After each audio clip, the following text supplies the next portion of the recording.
A revista Veja, que está circulando, eu sei que muitos de vocês não querem nem ouvir falar na Veja, mas eu, por dever de ofício, preciso ler a Veja, enfim, ler todo mundo aí, né? A revista Veja dessa semana diz assim, ó, uma reportagem de capa: ditadura com eleição. Ditadura com eleição. E a revista Veja pergunta, nós corremos esse risco de irmos para uma ditadura através da eleição? Eu li atentamente essa reportagem aqui. Eles fazem comparações com o que aconteceu na Venezuela, na Rússia, na Polônia, na Hungria, nas Filipinas, né, onde ocorreram eleições e os presidentes são praticamente ditadores, né, como o caso do Putin ali na Rússia. E pergunta se nós corremos esse risco aqui no Brasil. Vocês acham que nós corremos esse risco aqui no Brasil? Pois nesse final de semana foram realizadas as convenções de partidos que acabaram apresentando 14 candidatos a presidente da República. É um número recorde. 14 candidatos. Acho que nós vamos chegar a 13 até, porque o Partido Comunista do Brasil lançou a candidatura de Manuela Dávila e não lançou a candidatura de Manuela Dávila, né? Essa tragicomédia que o chefe da facção criminosa que está preso, aliás, o Lula, como todo chefe de facção criminosa que se preze, ele manda na quadrilha desde dentro da cadeia. Bom, o que o chefe da facção criminosa que está preso como corrupto em Curitiba decidiu? Decidiu o seguinte: olha, nós vamos colocar o Fernando Haddad como candidato a vice-presidente da minha chapa. E foi o que o PT fez neste final de semana. Se o Tribunal Superior Eleitoral impugnar a chapa, se a Justiça Eleitoral impugnar a chapa, o Fernando Haddad é catapultado imediatamente para ser o poste do Lula, né? Como a Dilma, o poste do Lula, e será candidato a presidente. E nesse caso, então, aí sim, o PCdoB abre mão da candidatura presidencial da Manuela e a Manuela passa a ser vice do Fernando Haddad, né? Esse é o desenho. Esse é o desenho da coisa, né? Isso que foi desenhado desde os calabouços de Curitiba, onde está o líder corrupto Lula da Silva, que está deitando e rolando aí nessas eleições junto às esquerdas. As esquerdas estão, no Brasil, submetidas aos desígnios de um preso como corrupto, né? É isso que está acontecendo. Bom, corremos riscos de enfrentarmos uma ditadura através da eleição? É possível. É possível. O Lula só não emplacou uma ditadura no Brasil daquele estilo do Putin porque foi desmontado o esquema do mensalão primeiro e depois o esquema da Lava Jato. Não tivesse desmontado e o PT estaria no poder até agora, não teria saído do poder, de jeito nenhum.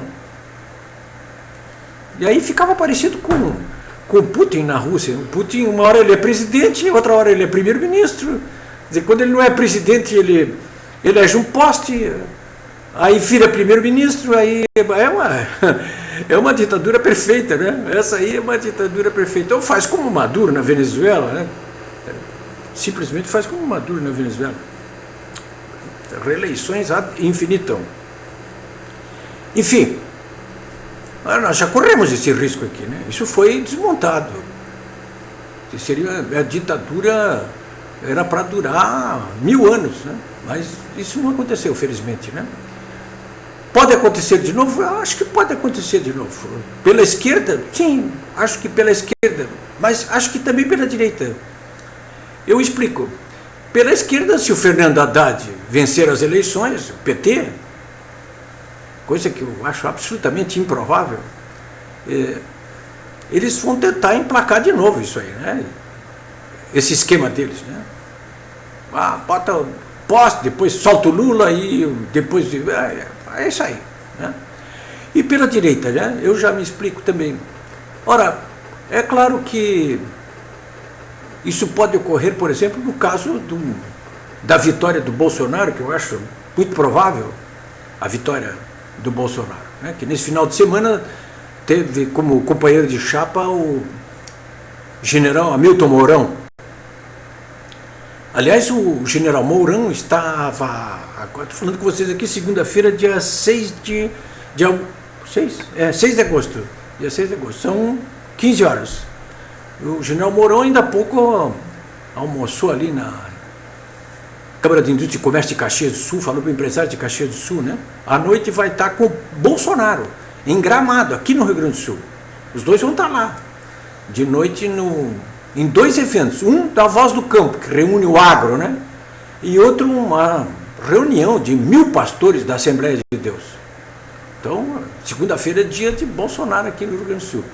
Pois bem, por que eu estou dizendo que a Veja pode ter razão aqui em relação ao risco, né? O PT eu já falei, e ao Bolsonaro. Bom, quem está querendo votar no Bolsonaro é porque está querendo virar a mesa, evidentemente, já não aguenta mais. Não só essa corrupção aí, não aguenta mais essa corrupção. Né?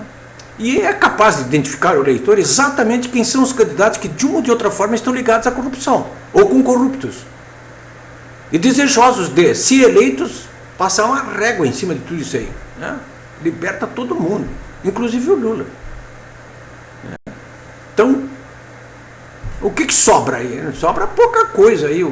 O Amoedo, o Álvaro Dias, o Bolsonaro, mas de todos eles, com certeza, quem mais está explicitando essa virada de mesa é o Bolsonaro. Porque não se trata apenas de dar um combate à corrupção. O que se quer aqui no Brasil é que se restabeleçam também os princípios da autoridade e da moralidade, não apenas pública, mas inclusive particular, na sociedade e nas famílias.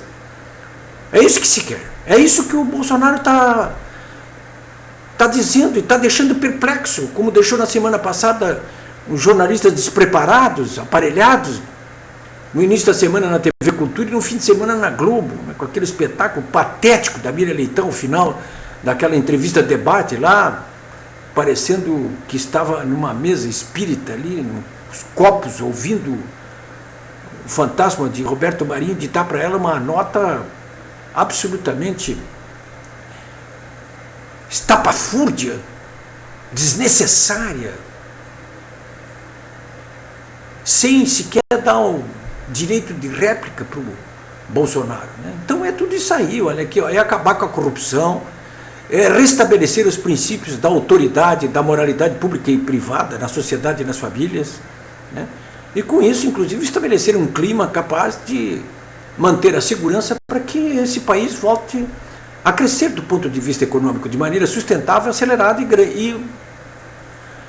e forte. Né? Ora, quem for eleito aí, desses três que eu citei aí, o Amoedo, o Álvaro Dias, o Bolsonaro, nenhum dos três terá com certeza a maioria no Congresso para poder governar.